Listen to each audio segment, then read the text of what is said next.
Inch'Allah, barakallahu fikum, s'il y a quelqu'un volontaire, Inch'Allah, ils partent, les frères, Inch'Allah, ils vont partir à la mosquée de Beauvais, la grande mosquée de Beauvais. Beauvais. Voilà, la grande mosquée de Beauvais pour ramasser un peu d'argent pour la mosquée. Inch'Allah, celui qui peut partir avec eux, Inch'Allah, barakallahu fikum, celui qui a le temps de partir pour le vendredi, Inch'Allah, Inch'Allah qu'il part avec eux, barakallahu fikum.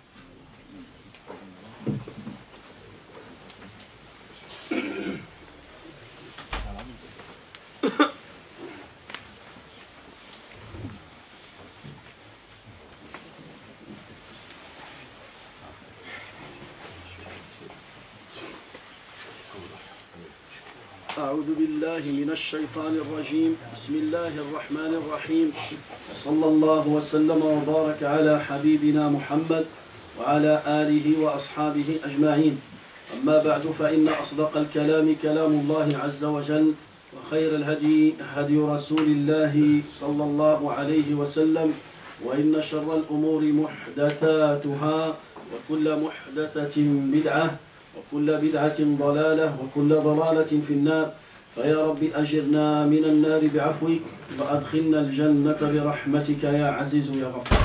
أيها الإخوة الكرام، لازلنا بفضل الله عز وجل في الاستعداد لاستقبال شهر رمضان، وقلنا أن المسلم الذي يريد أن يستعد استعدادا صحيحا لشهر رمضان لا بد عليه بالتوبة النصوح، لا بد أن يعد نفسه بتوبة صادقة مع الله عز وجل. ومن أراد أن يتوب ثم يستمر على التوبة لا بد له أن يقف في منزلة المحاسبة. قبل أن يتوب لا بد أن يحاسب نفسه وأن يراجع حساباته مع ربه عز وجل. وتكلمنا عن أركان المحاسبة، ولا زلنا بفضل الله عز وجل في الركن الأخير من أركان المحاسبة، ألا وهو المقايسة بين الإخلاص والرياء. فتكلمنا عن الرياء وتكلمنا عن أضراره وتكلمنا عن علامات المراء وتكلمنا عن علاجه، وبدأنا بالحديث عن الإخلاص. فالإخلاص الله عز وجل أمرنا به وأمرنا به النبي صلى الله عليه وسلم، والإخلاص هو شرط من شروط قبول العمل، فلا يقبل الله عز وجل عمل عامل إلا بالإخلاص.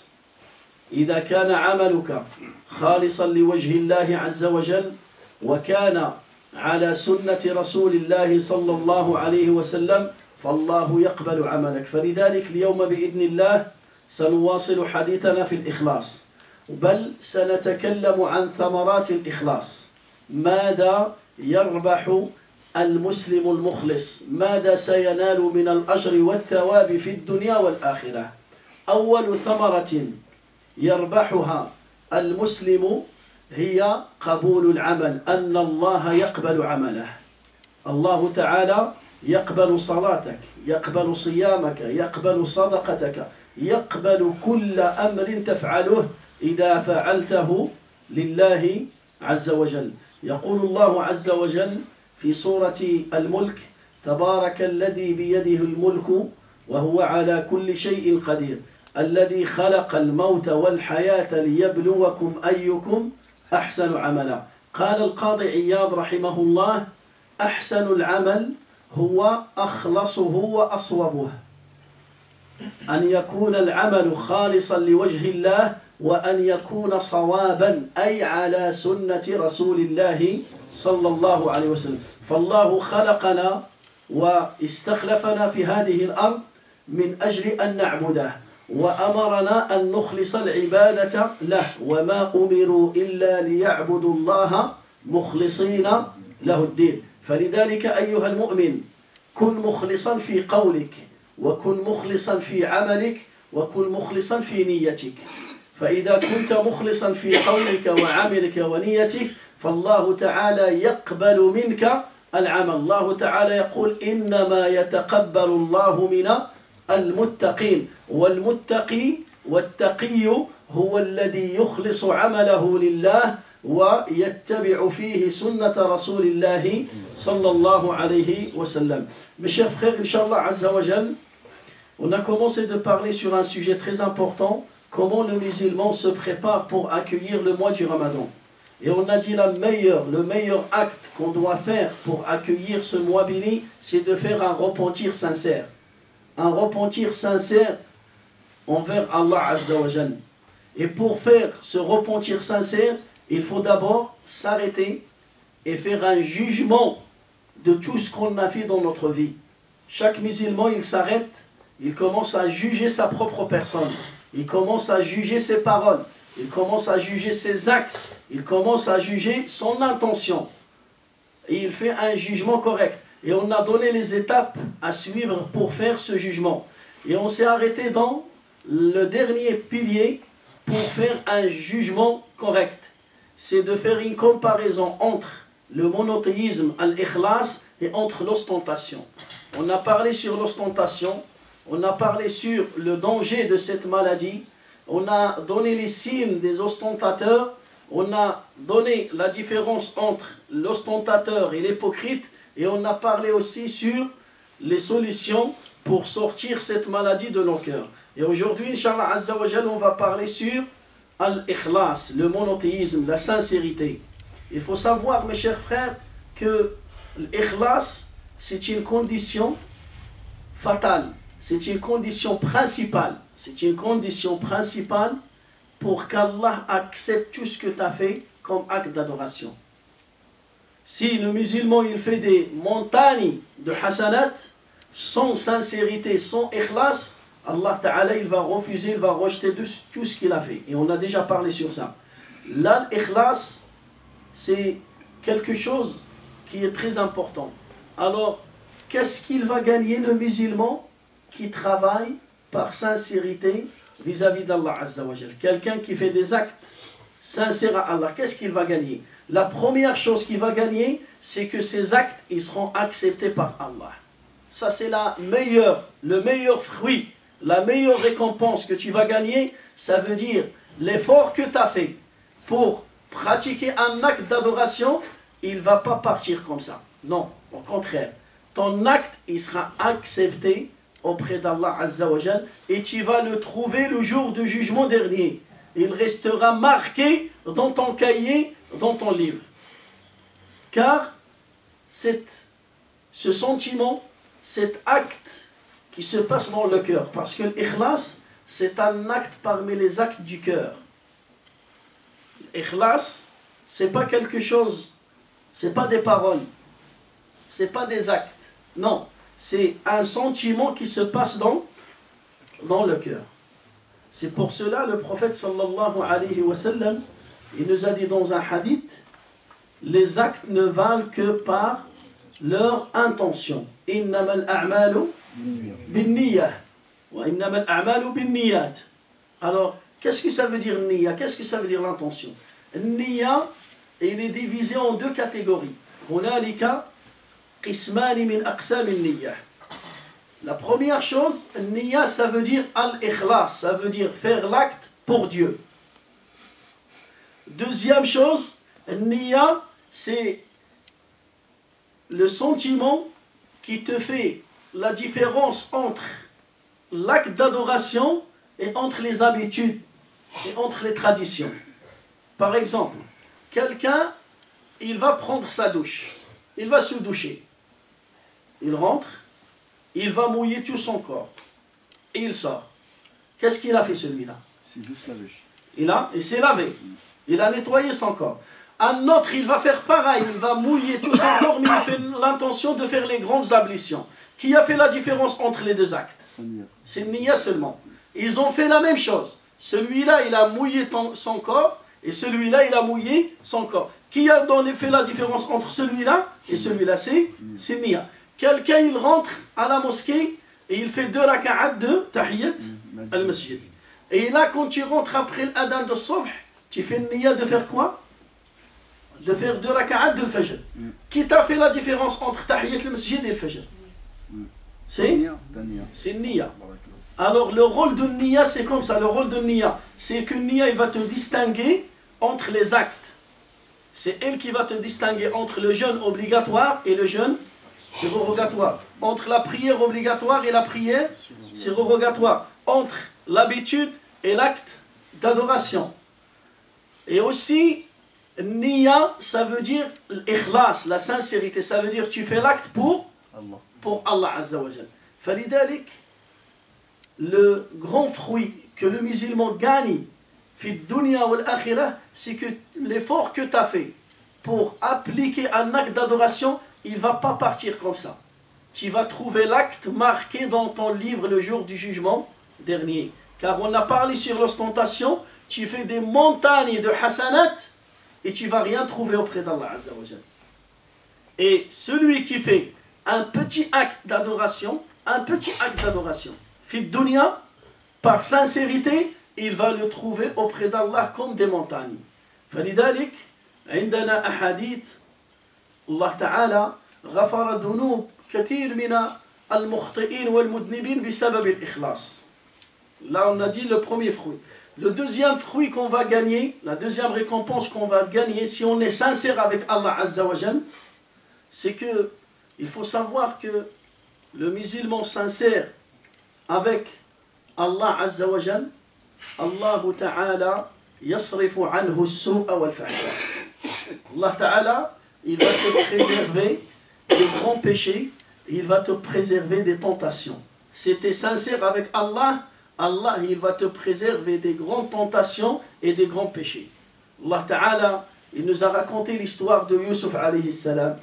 لما دعته امرأة العزيز وغلقت الأبواب وقالت هيت لك قال معاذ الله إنه ربي أحسن مثواي إنه لا يفلح الظالمون حتى قال كذلك لنصرف عنه السوء والفحشاء إنه من عبادنا المخلصين إنه من عبادنا المخلصين. فهنالك المخلص وهنالك المخلص. المخلص هو الذي ليس في قلبه حسد ولا غل ولا كبر ضد أحد من المسلمين. والمخلص هو الذي يعمل العمل لوجه الله ولا يدخل في عمله أحدا آخر كائنا من كان ولا نفسه التي بين جنبيه. يا الله تعالى il nous a raconté l'histoire de Yusuf quand la femme de la reine, la femme du roi, la reine, il l'a appelée pour commettre le péché avec elle. Lui, il a refusé. Par la crainte d'Allah, Allah Ta'ala à la fin il nous a dit, et c'est comme ça Allah sauve ses serviteurs sincères.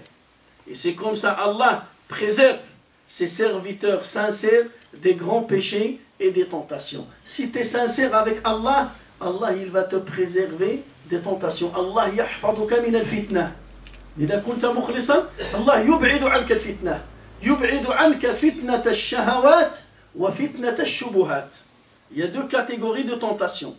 Il y a les passions qui t'attirent, il y a aussi des tentations qui touchent le cerveau, qui touchent les idées, qui touchent la croyance. Alors Allah Ta'ala, il va te préserver des deux tentations. Les passions et aussi les mauvaises idées qui peuvent détruire ta foi. أيضا الأفكار السيئة التي قد تدمر إيمان المسلم المؤمن. Ça c'est la deuxième récompense. La troisième récompense que le musulman gagne في الدنيا أن المخلص يفرج الله همومه وغمومه وينجيه من الضيق والحسرة. المخلص quelqu'un qui fait l'acte pour Allah Azza wa Jal, Allah Ta'ala, il le sauve de l'angoisse et il le sauve et il sera toujours avec lui dans les moments difficiles. Et on a une histoire qui est claire, une histoire, c'est le prophète sallallahu alayhi wa sallam qui nous a raconté cette histoire, l'histoire de trois personnes, trois amis, ils étaient en voyage. نفر ثلاثة الذين كانوا في سفر فآواهم المبيت إلى كهف أو إلى غار فلما دخلوا الغار تدحرجت صخرة من أعلى الجبل وأغلقت الباب. On a une histoire magnifique. Trois amis, ils étaient en voyage et c'était la nuit, il y avait une tempête. Ils ont cherché un endroit pour se couvrir de cette tempête, ils ont trouvé une grotte. Les trois, ils rentrent, et il y a un rocher qui descend de la montagne, et ils ferment la porte de la grotte. Et ils sont restés bloqués. Qui va sauver ces gens-là? C'est Allah Azza wa Jal. Mais grâce à quoi? Grâce à des actes qu'ils ont faits par sincérité à Allah. Un parmi les trois, قال سندعو الله عز وجل بالأعمال التي أخلصنا فيها لوجهه الكريم. Chacun d'entre nous, il va se rappeler d'un acte qu'il a fait pour Allah. Et il va dire, Ya Allah, j'ai fait ça pour toi, aide-moi à sortir de ce problème. Et chacun a raconté son histoire. Chacun a raconté son histoire. Le premier, il se comportait bien avec ses parents. Vraiment, il ne boit pas, il ne mange pas, ni lui, ni ses enfants avant ses parents. Pendant toute sa vie, il a fait cet acte pour Dieu. Il a dit, jamais je peux manger, ni moi, ni ma femme, ni mes enfants avant mes parents. Mes parents, ils vivaient avec lui. كان والداه يسكنان معه مع زوجته وأبنائه وقال والله لا آكل ولا أشرب قبل أبي وأمي. Un jour, lui c'était un berger de moutons. Il est retourné à la maison en retard, trop tard. Enfin, il a trouvé ses parents en train de dormir. Alors, wajada al-ab wal-um na'imayn. Il remplit le récipient par le lait. Halaba lahum al-halib. Il rentre à la maison. Enfin, il ne peut pas boire, il ne peut pas manger, ni lui ni ses enfants. Mais il a trouvé les parents en train de dormir. فكره أن يوقظهما وكره أن يشرب الحليب قبلهما. Il dit maintenant je ne peux pas les réveiller.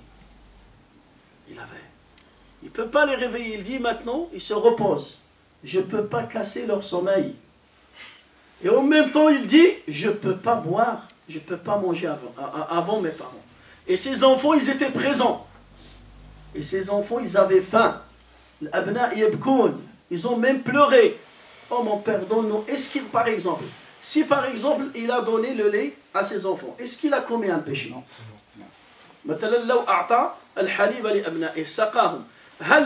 Est-ce qu'il a commis un péché? Hein? Lui, si lui, il a mangé, est-ce qu'il a commis un péché? Il a dit non, il est resté debout devant ses parents jusqu'à Subh. Il est resté debout devant ses parents et les enfants. Imagine, ton fils, ta fille, il a l'âge de 4 ans, 3 ans, il pleure, toi, tu as le lait devant toi, et elle, il a faim, et il pleure devant toi. Ton cœur, comment il va? Est-ce qu'il va supporter ça, ton cœur? Hein? Est-ce que ton cœur, il est resté comme ça? Est-ce qu'on peut dire qu'il n'avait pas de cœur? Hein? Il avait un cœur sensible. Il n'avait pas de cœur celui-là, parce que regarde, il voit ses enfants en train de pleurer. Il n'a pas de rahma, il n'a pas de miséricorde. Est-ce qu'on peut dire ça? Hein? Non, celui-là, c'est quelqu'un qui contrôle ses sentiments et qui sait bien mettre les sentiments à leur place. L'amour de ses parents, c'est plus que l'amour de ses enfants et sa femme. Et c'est bien, et il aime ses parents plus qu'il aime sa propre personne. Yuhibbullah, yuhibbu Rasulallah. Et il aime ses parents avant ses enfants. هذا هو المؤمن الذي يحسن التصرف في عواطفه. C'est pas les sentiments qui vont le pousser à faire ou bien ne pas faire. Non, c'est la religion qui le pousse à faire ou ne pas faire. هذا هو المؤمن. Le croyant qui marche, qui a une mentalité musulmane, عنده عقلية إسلامية, يمشي بقال الله قال رسول الله, يمشي ويعمل ما يرضي الله. Toujours, il devance les actes qui vont satisfaire Allah plus que les actes qui vont le satisfaire. لذلك lui, il a fait une comparaison. Il a dit, Allah, il a donné la valeur à mes parents, Il m'a demandé de prendre soin de mes parents plus qu'il m'a demandé de prendre soin de mes enfants. Ça veut dire il a commencé par les parents et après il m'a dit tes enfants et ta femme. Alors je ne peux pas devancer mes enfants et ma femme avant mes parents. Ils ne passent pas. Je ne vais pas faire l'injustice à ma femme. Je ne fais pas l'injustice à mes enfants. Mais la valeur de mes parents, elle est plus que la valeur de ma femme et de mes enfants. Parce que si tu perds ton père, tu perds ta mère, tu ne peux pas les remplacer. Si tu perds ta femme et tes enfants, tu peux les remplacer. Alors lui, il a fait ça. Ya Allah, si j'ai fait ça pour toi, Ya Allah, aide-nous à sortir de ce problème. Et qu'est-ce qui va se passer? Le rocher, il va bouger. Il y a la lumière qui rentre dans la grotte, mais ils ne peuvent pas sortir. Il manque un peu. فتحركت الصخرة ودخل الضوء إلى الغار ولكن لا يستطيعون الخروج. Le deuxième, il va raconter son histoire. الثاني قال يا ربي إنه كان لي عمال. J'avais des ouvriers un jour. فلما أنهوا عملهم أعطيت لكل واحد منهم أجرته. Quand ils ont fini de travailler, il a donné à chacun sa paye. فبقي واحد لم يقبل. قال له زدني أنا عملت أكثر منهم. Il est resté une seule personne. Il lui a donné son argent. L'autre il lui dit non, tu dois me rajouter. Moi j'ai travaillé plus que les autres. Mais subhanallah, prends. On s'est mis d'accord sur ça. Non, moi tu me donnes, tu me rajoutes. Par exemple, 50 €, moi tu me donnes 100 €. Tu me rajoutes 50, tu me rajoutes. Non. Alors qu'est-ce qu'il a fait l'ouvrier? Il s'est énervé. Il a laissé l'argent chez le patron. Il est parti. ترك المال لهذا الرجل وذهب. Alors il va s'absenter des années et des années. غاب عنه سنين طويلة. فذات يوم عاد إلى هذا الرجل ليطلب المال. Un jour il revient, il est parti le voir, il lui dit tu te rappelles de moi? Oui, t'es qui? Moi j'ai travaillé un jour avec toi et tu m'as donné 50 € et j'ai été demandé de me rajouter et tu as refusé. Alors maintenant je viens récupérer les 50 € que j'ai t'ai laissé. Alors qu'est-ce qui va se passer? هذا الرجل سيدخله إلى زريبة فيها الغنم والبقر والإبل. Il va le rentrer dans une ferme. Il y a des chameaux, des moutons et des vaches. Il va lui dire tu vois tout ça, c'est à toi. قال له أتستهزئ بي? Tu te moques de moi? قال له لا أستهزئ بك. Tout ça, c'est à toi. Qu'est-ce qu'il a fait ce monsieur? Il a utilisé cet argent dans le commerce. Il a utilisé les 50 €, et il a commencé à faire le commerce. Alors les années, alors il a rassemblé toute cette fortune, et il lui a dit prends, c'est ça ton argent. Est-ce qu'il y a quelqu'un qui peut faire ça maintenant? L'argent, il faut savoir que l'amour d'argent, il ne sort pas dans le cœur jusqu'à ce que l'âme sorte du corps.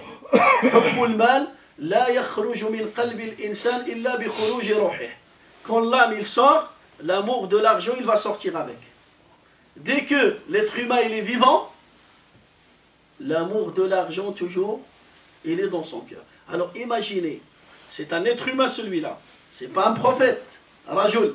Regardez comment il s'est comporté avec cet argent. Il a travaillé, il s'est fatigué, il a fait des efforts, et quand le monsieur il revient, il lui dit tiens, tout ça, c'est à toi. Il y a des gens maintenant, qui lui prêtent, par exemple, tu lui prêtes 1000 € au l'an 2000. Et après 20 ans, il va te donner que 1000 €. Est-ce qu'il a le droit de te donner que 1000 € après 20 ans? Qu'est-ce que vous pensez? Non. Tu dois, pour qu'il te donne la valeur de 1000, il doit te donner la valeur de 1000 € en 1990. Parce que 1000 € en 1990, ça n'a rien à voir avec 1000 € de 2017. 1000 francs et 1000 €, c'est pas pareil. Non, on parle. C'est pas pareil. Non, il t'a prêté, nous on va dire, il t'a prêté 1000 € en 2000. Et maintenant on est 2017. La valeur de 1000 € en 2000, ça n'a rien à voir avec la valeur de 2000 € maintenant. Comment il doit faire pour te rembourser exactement? Et il doit savoir la valeur de l'or en l'an 2000. Combien l'or il coûte le gramme? Parce que l'or, il ne bouge pas.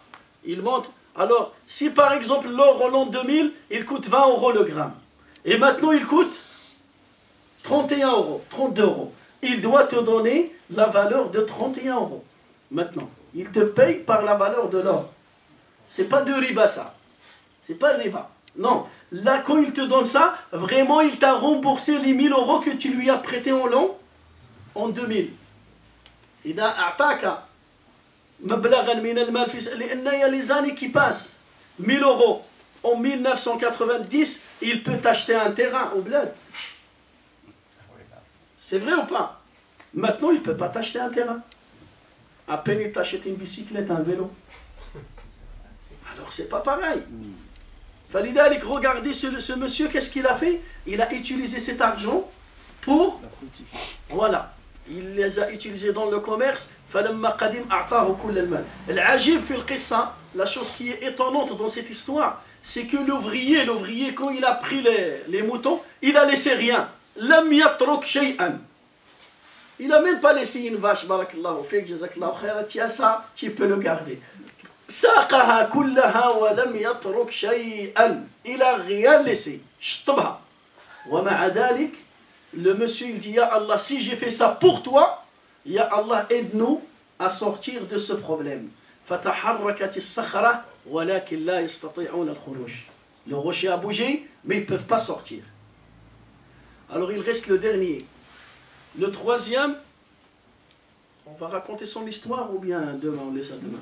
Voilà. On finit Inch'Allah son histoire. Le troisième, الثالث قال يا ربي إنه كان لي ابنة عمة وكنت أحبها أشد ما يحب الرجل المرأة.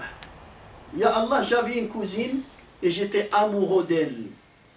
Et j'ai demandé sa main au mariage, il a refusé. طلبها للزواج ورفضت أن تتزوج منه.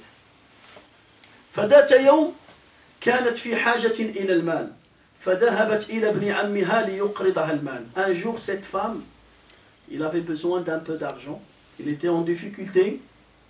Il est parti voir son cousin pour qu'il va lui prêter un peu d'argent. فقال لها لن أعطيك المال حتى تمكنيني من نفسك. Moi, je ne peux pas te donner. J'ai une condition. Si tu veux que je te donne l'argent, tu dois commettre la fornication avec moi. Dahabat li tabhat, il est parti pour chercher ailleurs, il n'a pas trouvé. Il n'a pas trouvé, à la fin il est revenu vers son cousin. Il a accepté sa condition. Dans le moment de faiblesse, il a accepté sa condition. فلما دخل إلى البيت, ils sont rentrés dans la chambre, il a fermé les portes, il a fermé les fenêtres. قال فلما قعدت منها مقعد الرجل من زوجته. C'est bon. Quand il s'est approché d'elle, comme l'homme qui s'approche de sa femme, قالت له اتق الله ولا تفض الخاتم إلا بحقه. قالت له crains Allah عز وجل. Crains Allah et ne fais pas ça que dans le halal. Alors qu'est-ce qu'il va faire? Il va se lever. قال فقمت عنها. Il se lève. وقال لها خذ المال واذهبي. Prends l'argent et va chez toi et rentre chez toi. Ya Allah, si j'ai fait ça pour toi, aide-nous à sortir de cette grotte. Et le rocher il bouge, ils se sont sortis. Allah Ta'ala il a sauvé ces gens-là. Alors la dernière histoire que je viens de raconter. هذا الرجل الذي قالت له اتق الله crains Allah. Il se lève, il laisse sa femme, cette femme qui était amoureuse d'elle. وقال لها اذهبي. L'acte qu'il a fait, comment il est cet acte? هذا العمل. Hein? Alors la question que je vais poser, ça ressemble à l'histoire de Youssouf ou pas? Hein? Mais entre les deux histoires, il y a des différences ou pas? Il y a une différence. Oui, il y a une différence. Voilà, qui est la plus grande épreuve?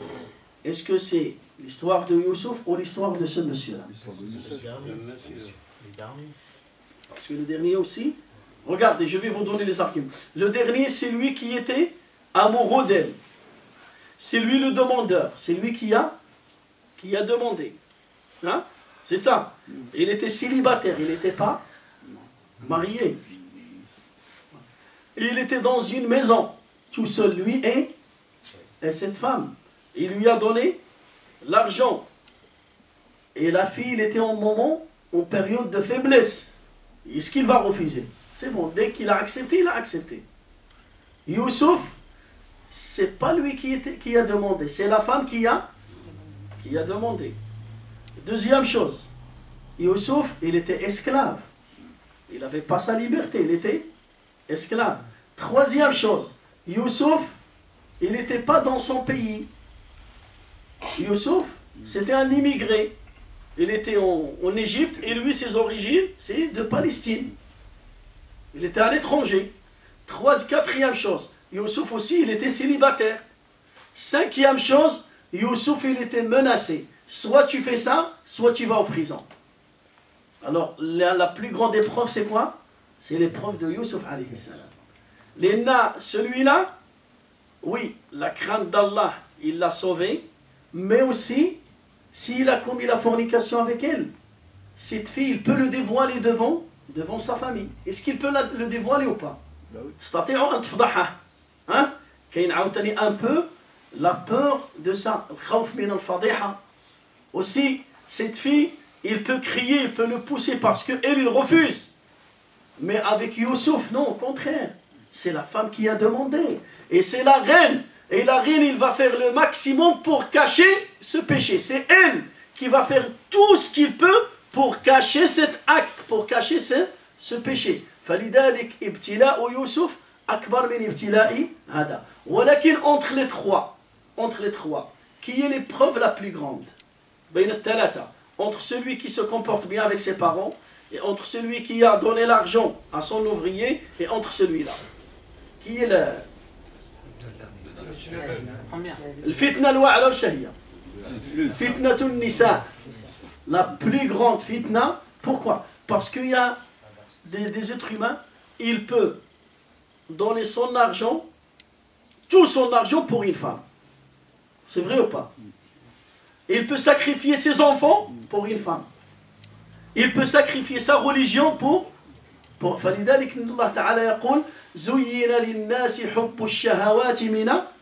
Il a commencé par quoi? On a embelli les passions aux gens. Il a commencé par quoi? Il a commencé par les femmes. من النساء. D'après les enfants. والبنين. Et le troisième degré. والقناطير المقنطرة من الذهب والفضة. Et après il a parlé de l'or et de l'argent. Alors la première tentation, la grande tentation, والنبي صلى الله عليه وسلم يقول ما تركت فتنة أضر على الرجال من النساء. La plus grande épreuve qui peut toucher les hommes, c'est les femmes. C'est les femmes dans le haram. Amma ta femme qui est halal, ta mère, ta soeur, non, c'est pas des fitna pour toi. Alors, Inch'Allah, aujourd'hui, on a raconté 3 récompenses que le musulman va gagner si il est sincère avec Allah. La première chose, ces actes, ils seront acceptés. Allah Ta'ala yaqbalu amala. Deuxième chose, rappelez-moi. C'est tout. Vous dormez là.